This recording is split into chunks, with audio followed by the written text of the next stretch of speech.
Welcome to the speakers, firstly, and also to everybody who's going to be joining this session, either now live with us or later on, whenever you have time.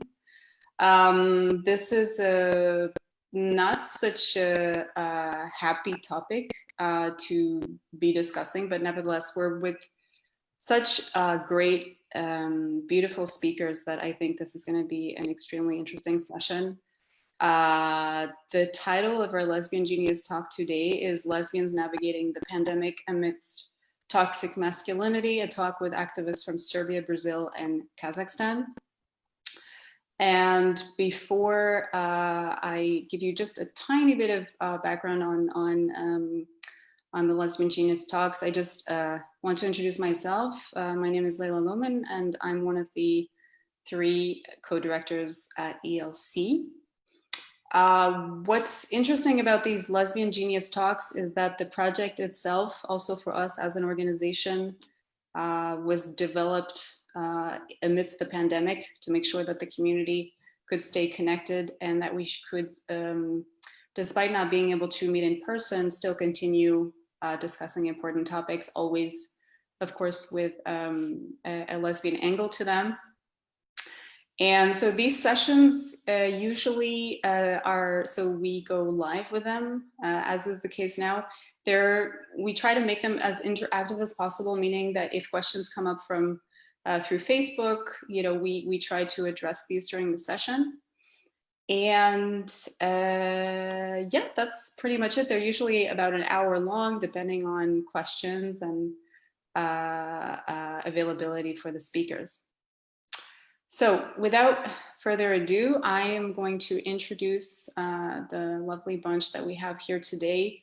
Everybody in this space was invited because they are operating in, let's say, particular circumstances on a national basis. And then we also have, someone representing an organization working on freedom of expression.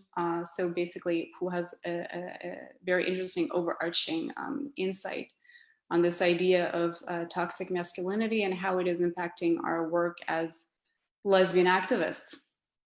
So I want to start, we'll start with the folks from the Americas, starting with Ananda. And what I want to say also, as I introduce you 4 speakers, if there's anything that I might have missed while I introduce you, please feel free to, complete anything that makes sense for this talk and that I might have omitted. I just want to double check if we have Zhanar in the space. Okay, so maybe she might join a little bit later. Let's see. So let's start with Ananda. Thanks so much for joining us. I know you're also joining us during your lunch break. So thank you very much for that. So you're a lawyer based out of Brazil, and you're the president of the Commission on Sexual and Gender Diversity at the Brazilian Bar Association. You are also a member of the managing committee of the Brazilian LGBTQ network. And you were, I think, I'm not sure if it's since or in 2018, invested in the Out and Equal Workplace network. But anyway, you are affiliated with them, which is great. And still in the Americas, more precisely in the United States of America, we have with us Judy Tang. Thanks so much, Judy, for participating also very, very short notice, and we're very glad to have you with us. You lead the international portfolio on sex, sexuality, and gender rights at Article 19, and where you developed and where you spearhead a cross-cutting gender strategy. And also looking at your previous work, it's, I think, very interesting also to note that in the past, you worked for the Office of the Co-Investigating Judges at the United Nations Assistance to the Khmer Rouge Trials in Cambodia. And we are going to move on to Central Asia and the Western Balkans, but I see that we are missing our friend Zhanar. So we will go to Dragana. My colleague Dragana, lesbian and feminist activist from Serbia, one of the initiators of the ELC, and my colleague, also co-director at the organization. If by any chance Zhanar is able to join us throughout the session, I might quickly interject just to make sure that she's also introduced and that she can join us smoothly as possible. So what we're going to do is we're going to aim to go for, let's say, 2 series of questions, see how that goes. And if we have time for additional questions, we'll touch upon them. And otherwise, hopefully there's some questions from the audience. And so let's get started. My first question was actually for Judy, simply because you have this, coming from Article 19, you have more of a, let's say, cross-cutting overview of what's been happening during the pandemic. So maybe to paint let's say a broader picture before we go into more national settings. So the question for you is the following: with regards to the overarching media environment, what role does the media play in LBQ discourse, especially in terms of perpetuating toxic masculinity or combating it? And we're wondering especially if you have any noticed any shifts in this regard stemming from the pandemic. So Judy, please, the floor is yours. Great, thank you, Leila. As everybody knows and has experienced personally, with COVID-19 spreading around the world, it happened so fast. And I think that for at least here in the United States, because it hit here in March and has been spreading pretty quickly since then, it's taken us a while to get our footing as human rights activists, as human beings, just to understand what this means, what it looks like, and how to handle it. And governments have been doing the same. What we're seeing from a human rights perspective and also in a media landscape is, firstly, from a government perspective, is really understanding how to handle public health issues, a pandemic that is moving very quickly, and ensuring that civil rights and civil liberties are being upheld and respected at the same time. And we're seeing a lot of tension between the two, with lockdown orders, limitation in movement and mobility.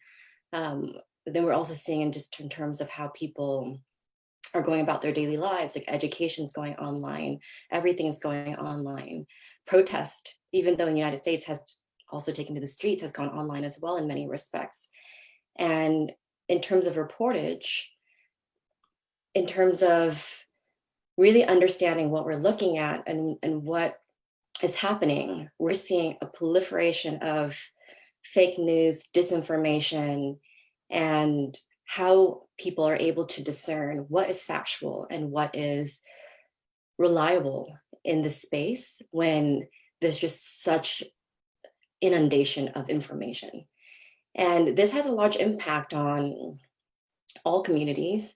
And what we're seeing at Article 19 is that, particularly for people who haven't had equal access to space, so whether it's physical space or whether it's online space, to express their identity, express their concerns, and to get important information about their daily lives and their own health, irrespective of COVID. So information that they needed beforehand has become that much more difficult to obtain, and that much more difficult to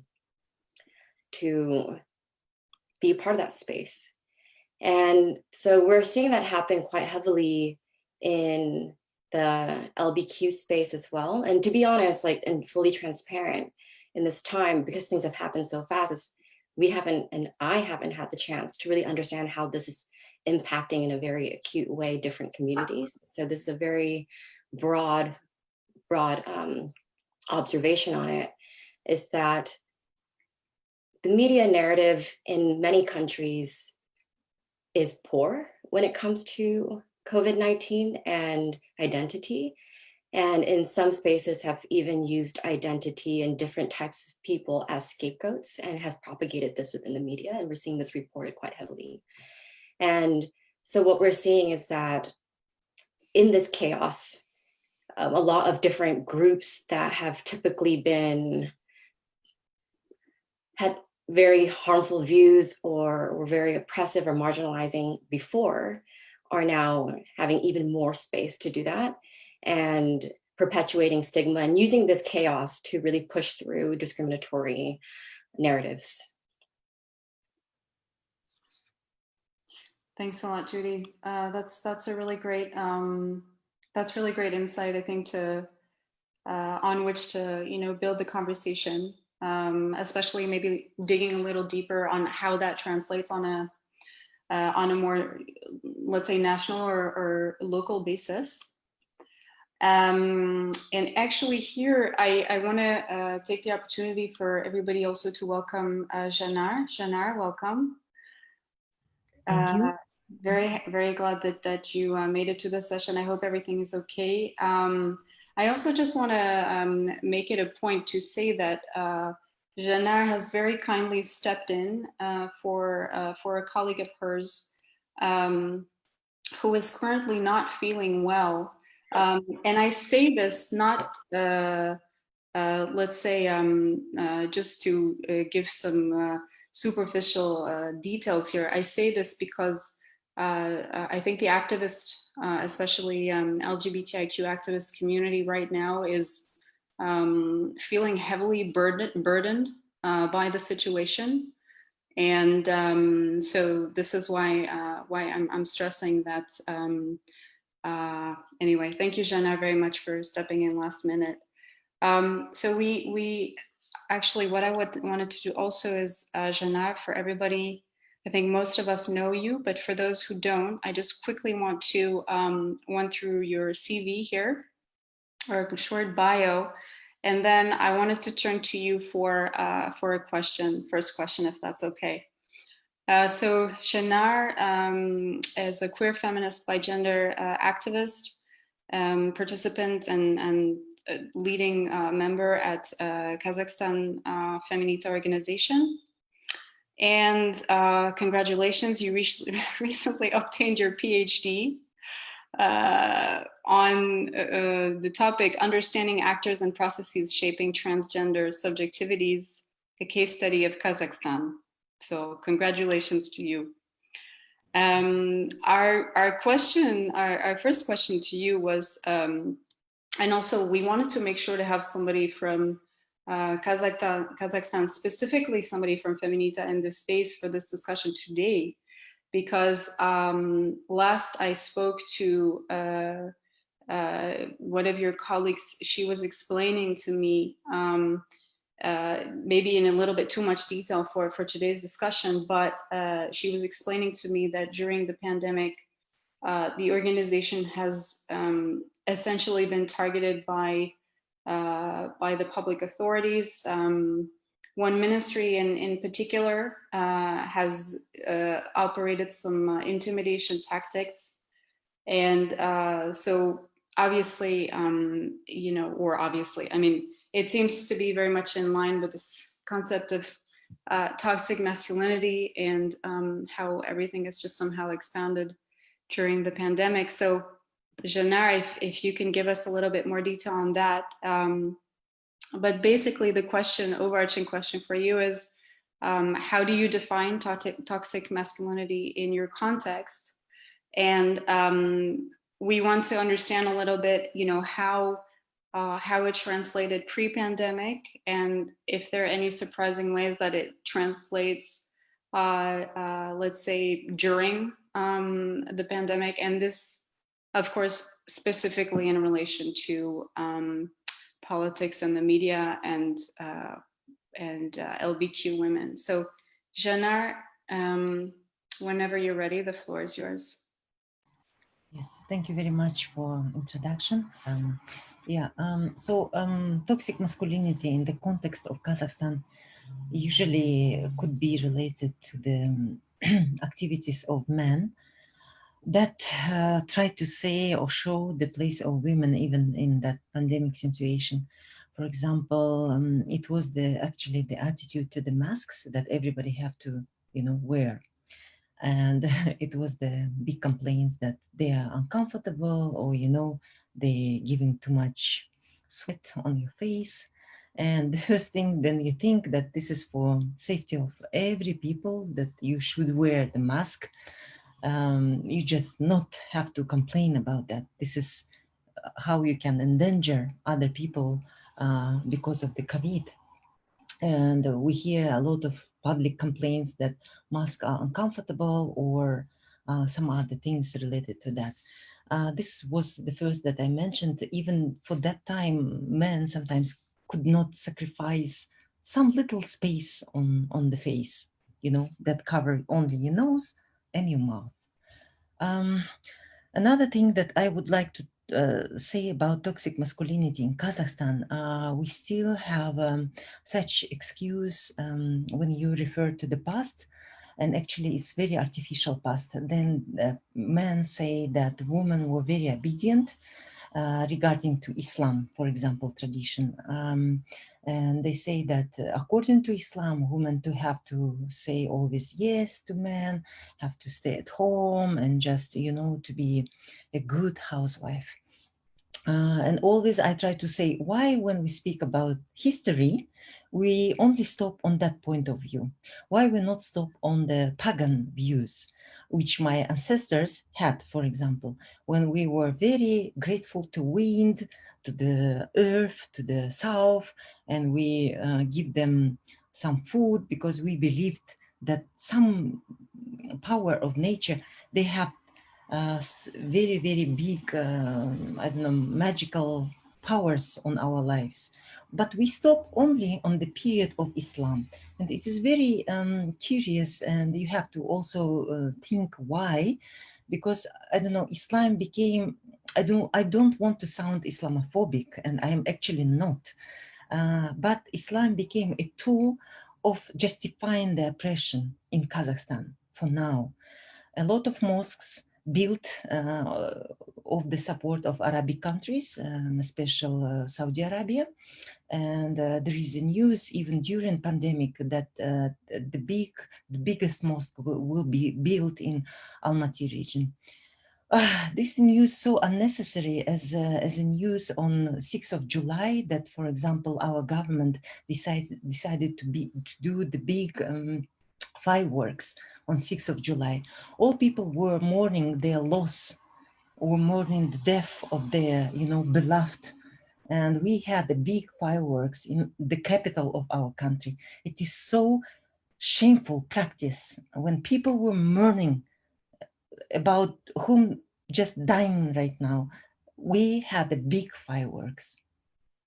I know that some countries also had some fireworks, some big data, big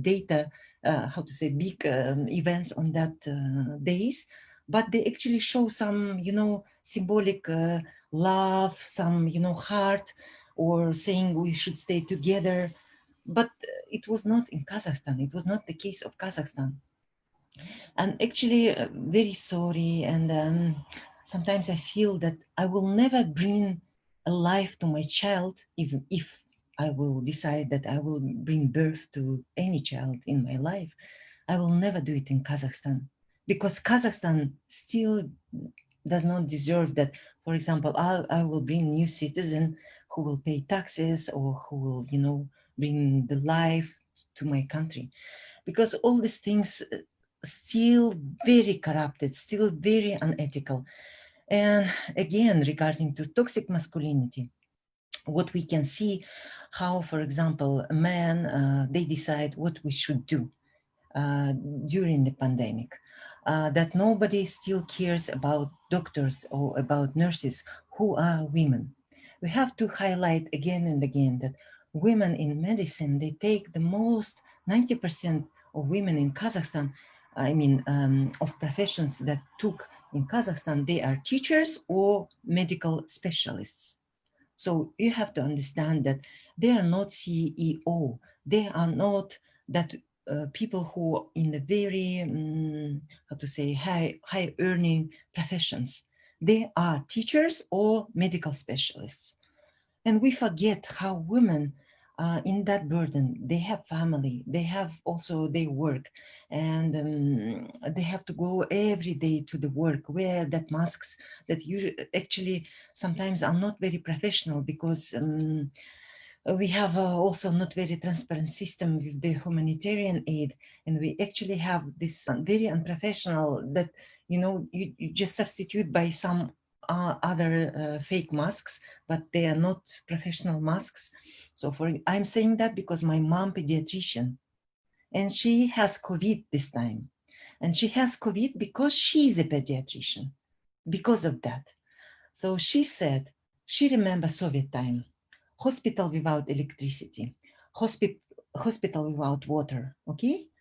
But she never remembered the time when people just were laying at the floor, because no room for them to lay in proper bed, okay?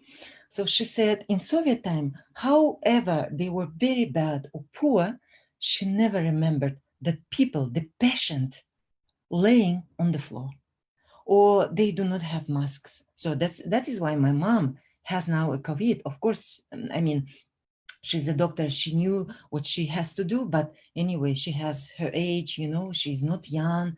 It was very difficult for her to recover. So a lot of medical specialists, women exactly, they are dying at the time of pandemic. And toxic masculinity, for me, is a special ideology which do not recognize actually the women voices. So when women try to say we should do other way, we should do strategize our, for example, activities, or even in that medical area, a little bit in different ways. We should pay attention to that sectors or to these sectors, and nobody listen to them. Ministries, the ministers of our, for example, healthcare, they just changing and changing, but it is never the women. I mean, for many years, medical specialists and teachers, they are women, but ministry always full of men, you know, and the system is still going and continuously repeating itself. And I do not see any hope in that. I see only hope maybe in the future generation, in our young men and women, activists, feminists, queer people, and so on. What I would like to say, because I am taking too much time already, that toxic masculinity in Kazakhstan, big issue, because we have, of course, patriarchal society, but also we have understanding that men are more capable, men are more, you know, respectful, and they are more strong. But if you look exactly at the time of pandemic, who are taking on their shoulders the burden of everything, we see how it is usually their women, sisters, grandmothers, mothers, who are taking their families forward, who are trying to treat everybody, or who do volunteer job exactly at this very, very difficult time.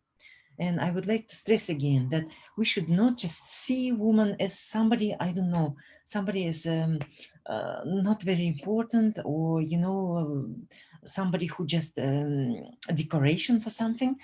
And we try to change that, and other feminists and volunteers, they actually changing that view. In Kyrgyzstan, I have to stress that there are a lot of women volunteers who showing to everybody that it does not matter who you are by your gender or your gender identity, but you can bring some, you know, help to your society or to your movement. Thank you. Thanks so much, Zhanar. Yeah, your interventions are always very, very thought-provoking, and really sorry also to hear about your mom. But hopefully she'll be better soon. And it stresses how, for once, you know, we're very much talking about something that really is affecting us all in very different ways, personally. So no one is escaping this. I wanted to move next to Dragana, and the reason why wanted Dragana to be in this space today is because countries are shifting policies left and right with regards to lockdown and reacting to the pandemic. Some have it appears not been transparent in terms of the number of cases that of people that have contracted the infection. In other cases, let's say people have been allowed to go out maybe a little bit too swiftly. Anyway, lots of things intermingled, and in the last week and a half, it was inevitable that there was something happening in Serbia. And I don't know if you've been following, for the rest of you, if you've been following what's happening in the country through the media. It looked rather concerning. And so this is why we thought it was really interesting to have Dragana join us today, also to give a little bit of background, just like I asked Zhanar. So, a little bit about this, keeping within this red line of toxic masculinity, how do you see it, let's say, translating in practice, maybe in comparison pre-pandemic versus during, and yeah, so Dragana, whenever you're ready, please. Yes, thank you, Leila. I'm so happy to be part of this interesting panel. So, I mean, you gave more or less an introduction to what the situation is here in Serbia. Basically, we have been struggling with the pandemic for the past few months. Within the past few months, after the first 2 months of the pandemic, the country or the state, the president and the prime minister have proclaimed victory over the virus. And even though we had really strict confinement measures, all of that got completely relaxed. So we started behaving normally, and the media and the state and the public officials in the medical sector were saying that we're fine, that we dealt with it, that everything is great. And what we came to realize just 2 or 3 weeks ago is that all of that has been basically a lie. So the government and the health officials were faking the results, trying to hide how many people are infected, how many people died, only for the purpose of holding the elections. And elections were held recently. And right after the elections and after the news became visible that they were hiding the results, the number of cases of infections and deaths rose significantly, spiked really a lot. So at the moment, I was just checking the data for at the moment, out of the EU countries and accession countries, Serbia is among the top 5 with the number of cases.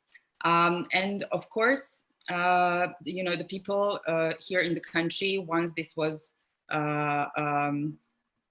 they became familiar with this lie, they decided to organize protests against the government and against new confinement measures, basically because we all kind of lost the trust in the institutions. So what happened on the streets is, this was all over the media for the past week or so, is a huge rise in police brutality.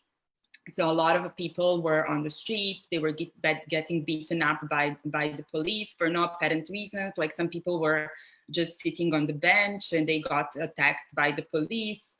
Some children as well, some women as well. So many people had to go to the hospital. So many people were arrested and detained. And this is also something that we have noticed during this period, like these high levels of police detentions for no apparent reasons. and also the lack of media freedom. For example, one of the journalists, one of the first journalists who ended up reporting about the bad situation when it comes to the levels of infections and death, and also the equipment in the hospitals. As soon as she published the news, she was arrested that evening, only because of speaking the truth. And in connection to the toxic masculinity, apart from police brutality and police violence, which reminded me a lot of the 90s. As you may know, the many countries of the Western Balkans, including Serbia, were involved in the wars in the Balkans. And during those times, there were a lot of protests and also police violence towards the Protestants. And this reminded me a lot of that period. And probably many of you know that the Western Balkans is now on the way to EU, and we are implementing all sorts of progressive policies to be aligned with the EU. And even though this is true on the surface, most of the time when you look at legislation, when you look at some of the boxes that we have ticked on the way to EU, this seems to be the case. But actually underneath that, there's a whole different other reality, which shows that we have not progressed that much in comparison to the 90s, where most of our societies were extremely nationalistic and extremely patriarchal, extremely traditional, extremely violent as well. And I think this pandemic kind of revealed what is actually behind this facade of progress and transformation and reform. And this is also showcased, I think, through the language that both the state and the health officials, but also the media are using during this pandemic. So they're using these words like war against the virus, the next battle against the virus, nurses and doctors on the front line during the war against the virus, like winning the war. Like this is what you hear all the time, like war, this language of war. And this also reminds me, now that I say doctors and nurses, how they always say, I mean, this is in Serbian language, like they say doctors as they were all men. While when they refer to nurses, it's only women, like the way they use the language. And also one peculiarity is that you probably know this, the Prime Minister of Serbia is a lesbian. And she's also, during this pandemic, she's also heading the crisis committee, which is a group of government officials and health officials and experts who are kind of stirring the state through this war against the virus. And there's only she's a lesbian, and one other woman, she's like the head of the medical expertise team. And everyone else is men. And most of the time it's actually men who take the floor. It's rarely her as the prime minister, it's mostly the president or the other medical professionals, which are men. While there's also one other women doctor who is fairly vocal about what's going on, but she's constantly getting these questions from the media, like, in this war against this virus, how are you dealing with it as a woman? Wouldn't it be natural? This was actually a question by the journalist. Wouldn't it be natural, since we are in this wartime against the virus, wouldn't it be natural that men go in the front line and deal with these kinds of situation? And then on the other hand, while she's also faced with these kinds of questions, she's also faced by so many comments like, how did she dress for this press conference? Which makeup is she wearing? Is she too feminine to be an expert? Is she like all sorts of sexist comments? I mean, I could speak about this for hours, like pinpointing some of the situations where I see this toxic masculinity all over the place. But to sum up, I think this virus crisis has definitely brought back a lot of authoritarianism, a lot of nationalism, a lot of sexism, a lot of deterioration when it comes to democracy, freedom of speech, human rights, all of that. It's just now all of that is under threat. Mm-hmm. So, Okay, thanks so much, Dragana. Are you wearing your Lesbian Genius t-shirt? oh yeah. I thought so. I wasn't sure. Okay, perfect. Thanks so much. Again, so much food for thought.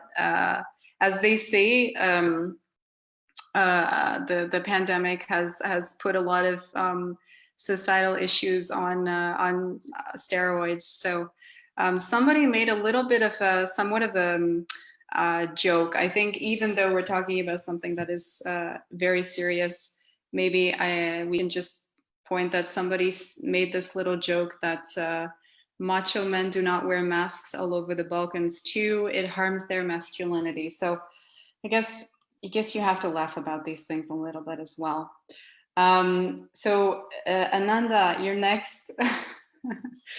Hopefully you still have a little bit of time for us before you go back to work. I do. So essentially, we pretty much the same question. You know, how this phenomenon of toxic masculinity translates in Brazil. If you've seen any changes to that during the pandemic, I mean, I think the answer is quite clear. We all read the news and see what the government is doing over there. But it would be really interesting to have a little bit more detail from you. So whenever you're ready. Thank you. Thank you, Leila. Thank you. I'm really humble and happy to be here and share a little bit about our situation here in Brazil with you. As you said, the news are not good.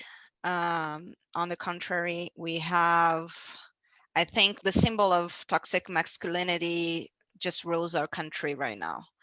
Bolsonaro holds in himself all the toxicity and all the worst things that humanity can bring, and he spreads on his speeches and his policies all the sexism and misogyny and all the prejudice that the bias that we can account on society. So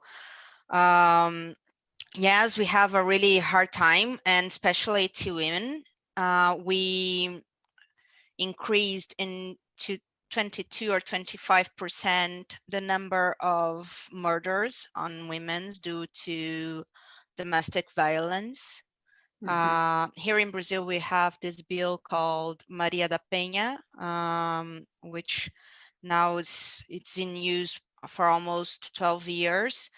And just in 2018, we could manage a bill to imprison men for killing women just because they are women. And these numbers, if you compare the same period of 2019 and now, they increased a lot because, of course, we are at home, so women are imprisoned with their aggressors, either if they are their brothers or companions or fathers. And for queer women in general, this is worse because if you are not out of the closet, you don't have any other way to support yourself and your health or your mental health issues. And you have like a really homophobic, lesbophobic family. You cannot speak out with the people that you live at home. So I think for our community, the worst scenario right now is not only physical health issues because of the pandemic, but also mental health issues, because we are trying to build this community online and having these events and happy hours and ways to speak, but sometimes people they just can't speak at their own homes because their parents don't know, because they live with an uncle or a grandfather that is totally lesbophobic or transphobic. And also we have a really huge abyss of social accessibility here in Brazil. So many people, they just don't have internet. So how they are going to be able to express themselves and get help if they need. But hearing Dragana and Zhanar and Judy, one thing that we have in common here on those 4 situations is that women are in the front line on this pandemic. And despite of them being in the front line, we have men making decisions all over. So, and stupid decisions, actually. So it's the same here in Brazil. We had a really not good, but like an understandable health minister in Brazil in the beginning of the pandemic, who was doing like a great job with the social distancing and all of the measures that we needed to. And the president just got rid of him because he didn't agree with the social distancing and closing especially companies and keeping people at home. And then he decided to hire another minister who wasn't agreeing with the hydroxychloroquine treatment, which is a huge problem here in Brazil. We have this political health bill to doctors, like this really high recommendation for them to use this medicine to treat COVID, and this, like, it's known in the whole world that it doesn't work. So on the contrary, it harms your health more than helps cure the pandemic, the disease. And then this second minister of health, he was against the use of this medicine, and he just stayed for 1 month on the chair. So right now we have a military general in this position, the one who just dismissed the whole crew of the health minister because they weren't agreeing with this kind of politics. And yes, from May to now, in 2 months, we have more than 70,000 deaths in Brazil. We have a huge increase of deaths in indigenous people, because we actually don't have any good minister, like we don't have a good government right now. So the ambientalists are trying to prove to the audience, to the public, that our minister is lacking capability to rule, and actually he is trying to help criminals to go to indigenous land, and therefore increasing COVID crisis there. And what we are trying to do here now as activists is not only going with the media, which like differing from Dragana's and Zhanar's perspective in their countries, the media here in Brazil is helping us to have the data that we need to be informed, because the government doesn't release the official data. So they made a huge consortium to get information from space to space and give the public a little bit more of information. And we have this small war of fake news against real news, and people are really going against each other, like pro-Bolsonaro and people who are not pro-Bolsonaro. And in the middle of that, we have the toxicity of many corruption scandals regarding Bolsonaro's family. We have lots of single moms and moms that carry their families on their own, because 75% of families here in Brazil are carried by women, and we don't have a government to give them the help they need, not only with health, but also to feed their child. And I think that's a high overview that we have right now in Brazil. But the thing is, the toxic masculinity that rules us right now doesn't care about women's body and the risk they are taking on the front lines, and the risk they are taking teaching their child and working, and also having the double, triple work force to be able to survive on this matter. So yeah, it's not at all a good time, but we are struggling with information and trying to help with face masks and and food to those women and families that really need it right now.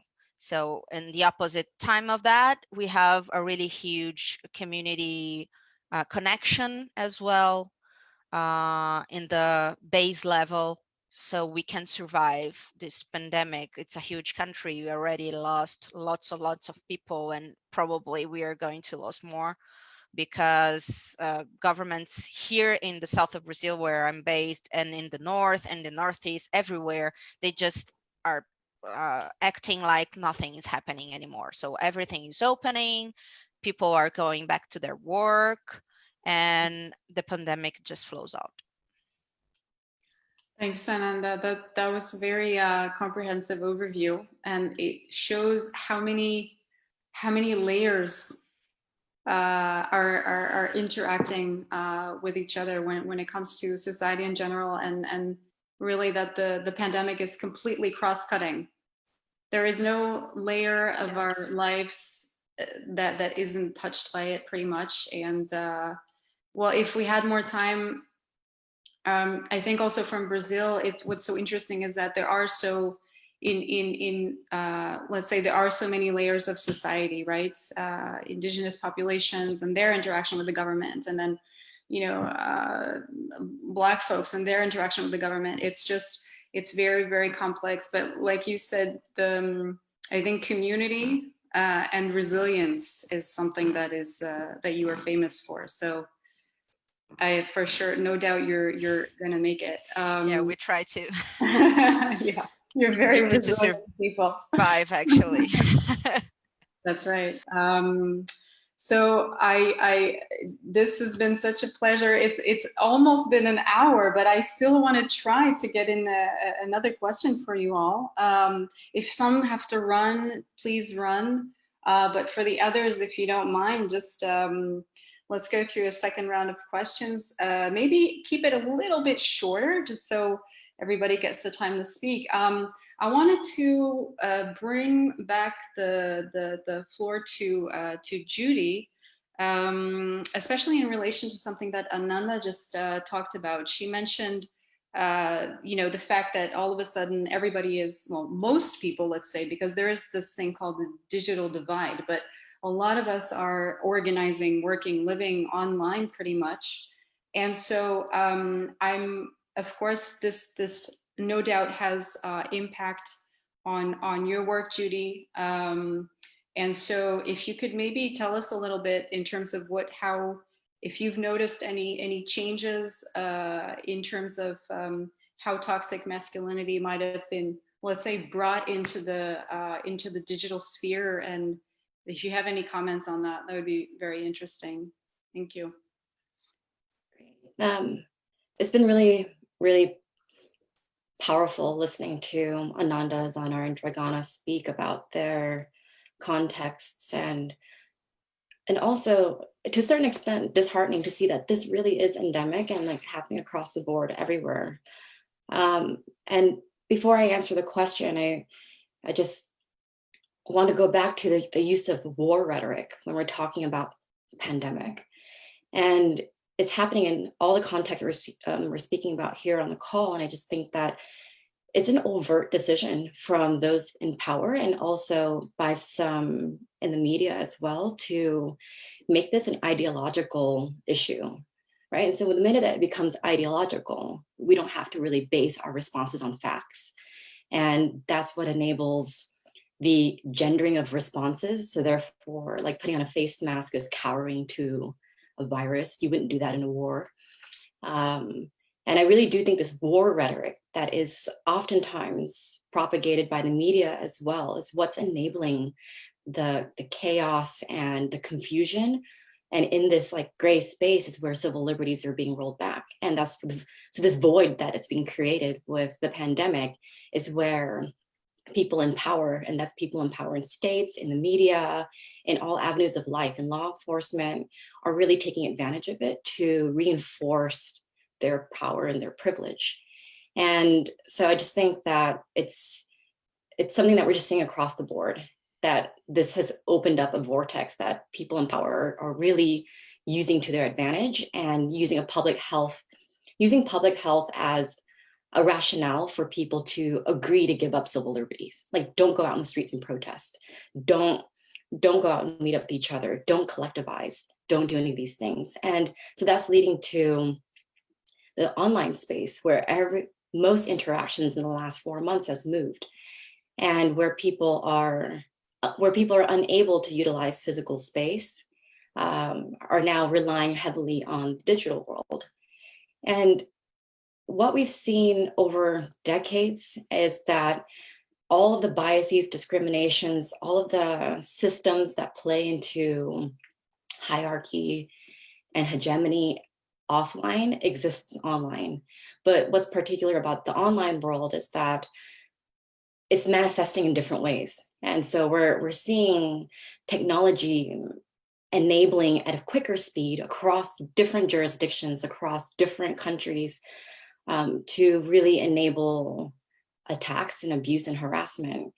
And so while the internet does have a lot of empowering capabilities for people to collectivize and to speak and to collect and share information, it's also a space that has become co-opted in many sense to also continue to perpetuate really long-standing discrimination and norms. What we're seeing now with the pandemic is that those who have the digital divide exists in many lines, and the gender digital divide is one that exists across the world. And it first comes from just access to hardware and to equipment that oftentimes women don't have access to, because in some circumstances it's only men are allowed to have a mobile phone, or only men are allowed to open internet accounts and are the ones that are in control of these services that we argue are basic rights. We see the internet as a basic right, a basic utility like you would need water or electricity or any other basic services to ensure that you have a decent quality of life and that you're able to interact in society. And so that's like the first level of the divide.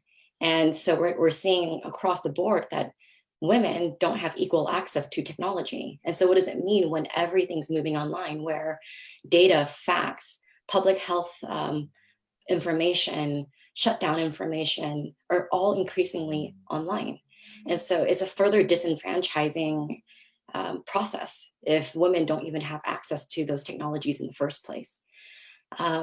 And then within those who do have access to technology, there's different levels of connectivity. There's different levels of ability to use those services. And then when we go to the next level, we're seeing the space heavily being co-opted by people who are continuing to push the nationalistic, white supremacist, misogynistic, patriarchal sexist discourse and systems. And we're seeing that, unfortunately, take place even more so now during the pandemic. And it's highly gender-based. So online harassment and abuse is highly gender-based. Women experience it on a completely different level and severity than men. And we're seeing this across the board throughout the world. And it's deeply, deeply psychological as well. And so what we're seeing happen is that now women activists or journalists or just anybody who wants to use the internet to communicate are now confronted with harassment and abuse inside their own homes, inside their bedrooms, even to speak to friends or to family or to colleagues. They're having to expose themselves to this type of abuse. And it happens more with women who are really challenging these oppressive structures and norms. So women who are speaking out against these male leaders who are using war rhetoric to really confuse the public about what's the appropriate responses right now, and speaking out against police brutality are under severe attack. And this takes place with the non-consensual release of intimate images, doctoring of images to make them sexualized and spreading that around, spreading personal information, also hacking into accounts. And while this is happening across the board too, as we're seeing in the last week, even people like, for instance, in the United States, Barack Obama and Joe Biden, and I believe like Elon Musk and a whole bunch of even men have had their accounts hacked during this time to confuse the public and to seek funds and to pretty much like get money off people's altruism, because it was actually asking people to donate Bitcoin for coronavirus. But we're seeing that from a gender perspective, that the space is shrinking, and we have to fight even harder when there's no physical space to ensure that online harassment and abuse, which is highly genderized and psychological in many respects, but also manifests and turns into physical concerns about physical safety, is even more paramount now, especially when women are the ones that are on the front lines, as we're saying, and seeing firsthand the experiences of what's happening in the hospitals and what's happening within families, what's happening to elderly people, and are also heavily in the conversation about whether schools should open or not. But when they speak out about these things, in the limited space that they do have on the online space, they're trying to be forced out. And so we're seeing this happen heavily in the digital sphere. And so to end on a better note, and I'll try to end quickly, is that there's also a resilience that comes with the internet. So with attacks and abuse, there's so much creativity in how we can use the digital space. And we're seeing people, especially from different communities, create multiple identities. And so one person can create multiple identities and find ways to circumvent state surveillance, circumvent harassment and abuse, and to be creative about how they use it. So it's an interesting space where there is a spike in abuses and harassment that's gender-based, but we're also seeing a lot of creative and innovative ways to protest and hold power holders to account. That's quite different than the use of physical space. So just to end on that note, since I know that we're coming close to the end. Thanks so much, Judy. Yeah, very, very interesting. In terms of creativity, also, a friend of ours was telling us that she's become a huge fan of these conferences, online conferences, where you basically attend through an avatar. So people are coming up with incredible tools and new creative ways to lead online. That's so true. So I have so many so many other questions, because you're all such incredible people. I want to ask them all, but I have this one that I'm going to ask Zhanar, Dragana, and Ananda, and if you have some response, please be my guest and share. Otherwise, because we're already close to past an hour, it's also fine if this is more food for thought, and of course there will be many other opportunities to reconvene. So the idea is the following. Also through this session, we have and I mean, for sure, rightfully so, we've mentioned mainly males, let's say, being perpetrators of toxic masculinity. But I wanted to shift the coin on the other side, and maybe also flip the mirror just for a little bit, and pose the following question.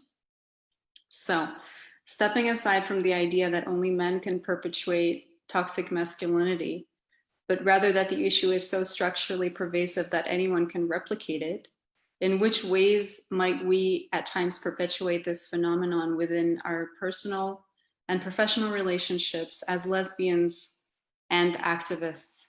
Zhanar, I had your name first here in my list. Would you care to share any thoughts on this?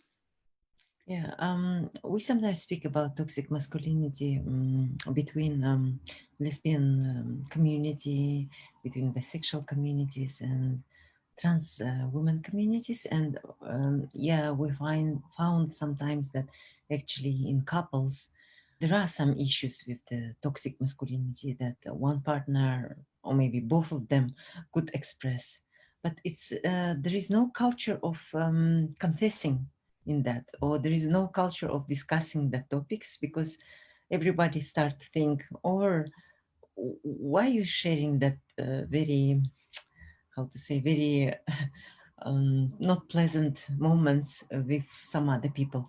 So in Kazakhstan, it's already a little bit stigma, even in the lesbian community, to speak about sex, or, how would you like to sex going on, for example, between partners. And even on my personal experience, sometimes when you speak about sex, you try to use some euphemisms or synonyms of some aspects of sex, not trying to say directly what really do you want to.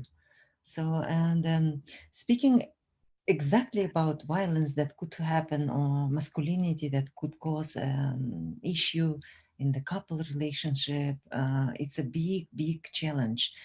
And actually, there are very rare, very few, how to say, public discussions, I mean, public inside of the lesbian community, not public as public, but where communities speak on that topic. And I think because of that invisibility, everybody understands that, yes, we have such issue, but because there is no talk about it, or there is no discussion, analyzing, reflection on that topic, we just live somehow in some kind of bubble where people think, oh, LGBTQ community is such a cool, have such a cool and interesting and inspireful, I don't know, relationship. And it's so good to be LGBTQ. It's so wonderful. But actually, yeah, we repeat a lot of produce, or somehow cannot just take it from our chests. A lot of heterosexual, or just, very masculine patterns from us. And we need to speak on that.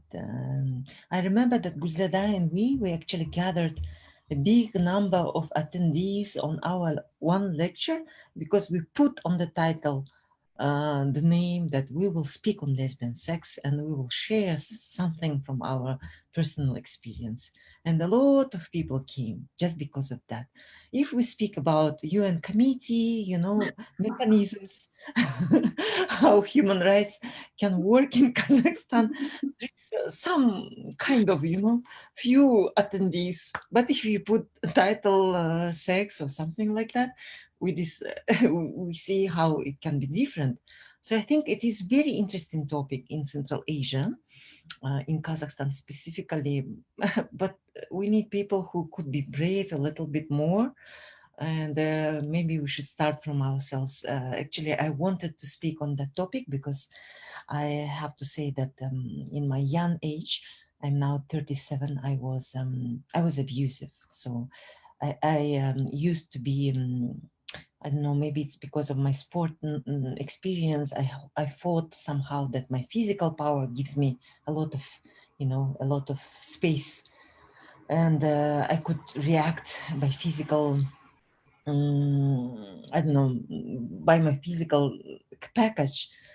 And I wanted to actually to have that lectures or I don't know, meetings where I could share that, physical body or the power is not the one thing you should just operate on.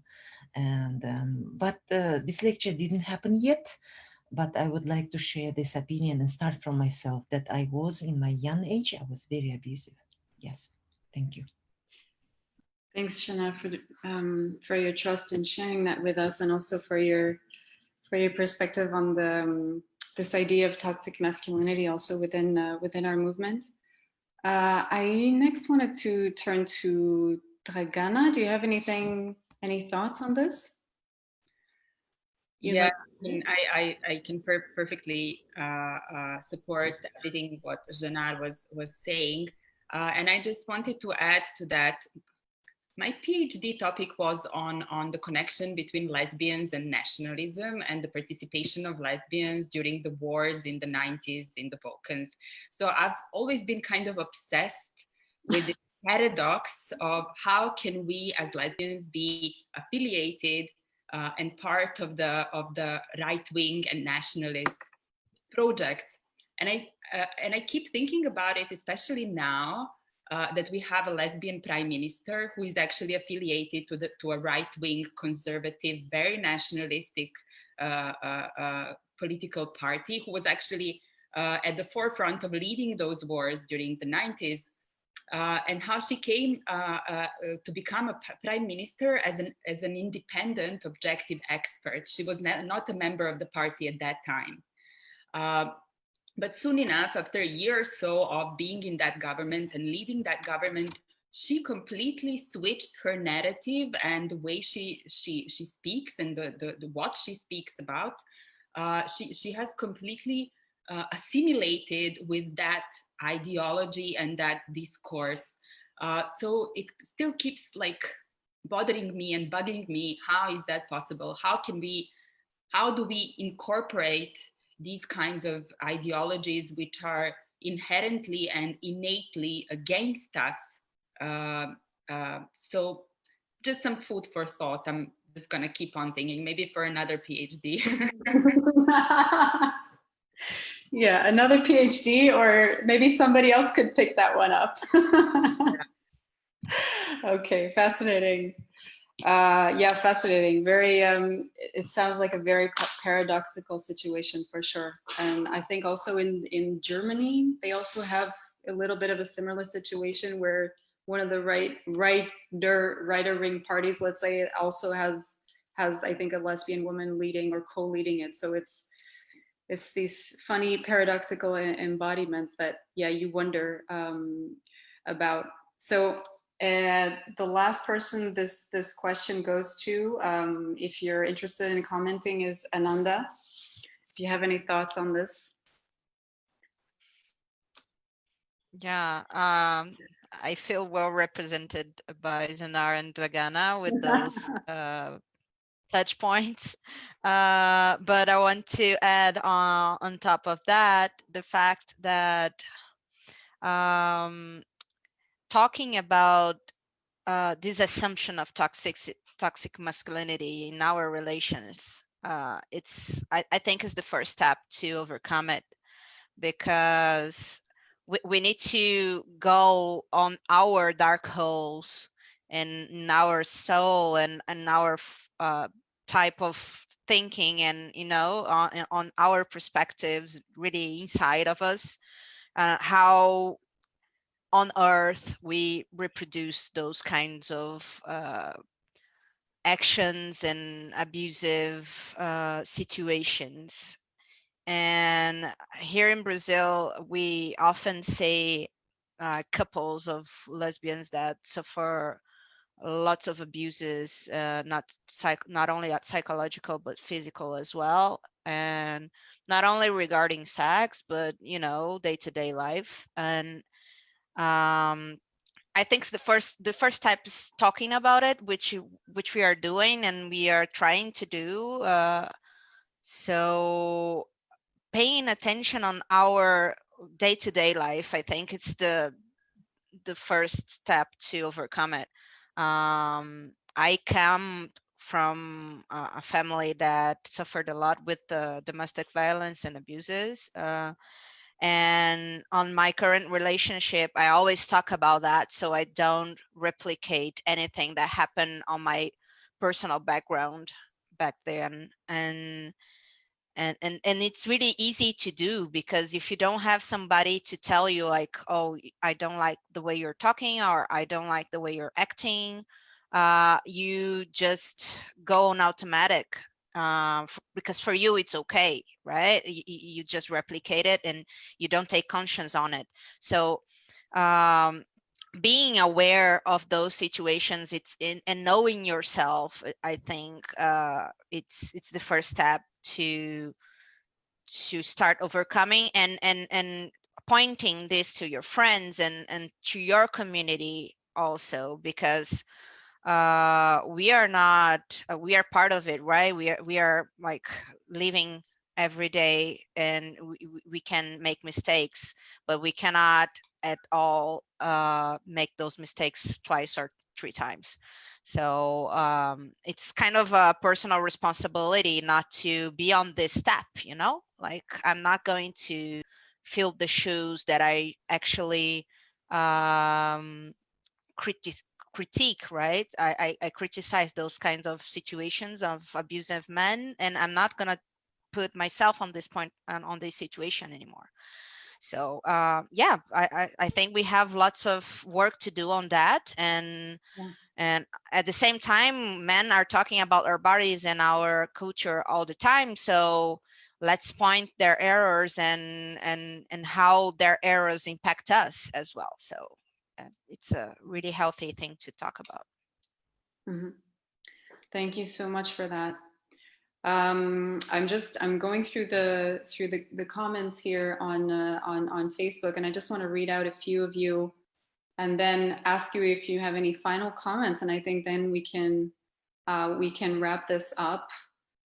We have a comment saying, in addition to using the language of war, we need to be aware of the use of prison language, i.e. lockdown. I think that's a pretty fair point.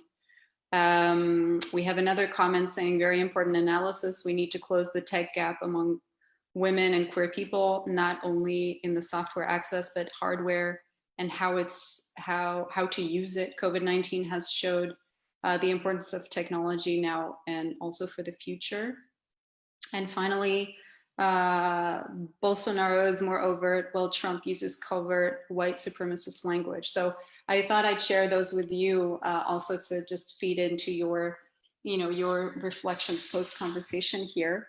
And before I end the live and end the session pretty much, I wanted to maybe quickly do a quick round if you have any final comments that you'd like to share here with everyone.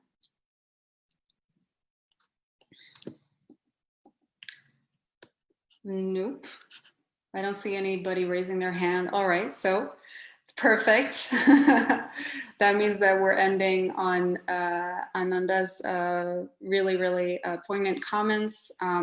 Thank you, everyone. Thanks to all the speakers. I was hooked the entire time. It was very, very, very interesting. There were lots of, I only read a little bit of the portion of the comments that came in. We had some more. And I wanted to also, before we leave here, because I know we still have a few audience members, just remind everyone to, sign up for our newsletter if you haven't already, follow our social media, and also, as I said in the beginning, these Lesbian Genius Talks have come out of the pandemic. And another one of ELC's projects that has come out of the pandemic is our emergency fund going out to lesbian organizations. And so we wanted to take this opportunity also to remind those watching that the call is still open. So, you know, put together a proposal and make sure it gets to us. So that's it. Thank you so much, everyone. And we'll see you soon.